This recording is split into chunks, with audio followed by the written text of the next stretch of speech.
আজি দুলীয়াজানত সকলো দল সংগঠন ঐক্যবদ্ধ হৈছে। এই ঐক্যবদ্ধৰ যিটো যাত্ৰা শিৱসাগৰৰ পৰা আৰম্ভ হৈছিলে আৰু শিৱসাগৰৰ ঐক্যবদ্ধ যাত্ৰাৰ পিছত অসমৰ বিশেষকৈ উজনি অসমত সমূহ দল সংগঠন লগ হৈছে।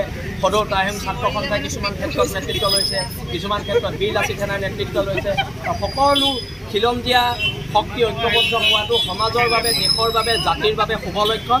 আৰু সেয়েহে দুলীয়াজানৰ এই বিশাল প্ৰতিবাদী জনতাক আমি বীৰ লাচিত সেনা অসমৰ মঞ্চৰ তৰফৰ পৰা ধন্যবাদ জ্ঞাপন কৰিছোঁ। ৰূপমক ধন্যবাদ দিছোঁ সকলোকে একত্ৰিত কৰাৰ বাবে।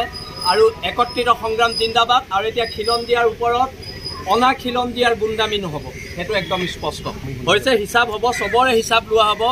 আৰু এতিয়াৰ পৰা গুণ্ডামী কৰিলে পিটন দিয়া হ'ব, বেলেগ কথা নাই।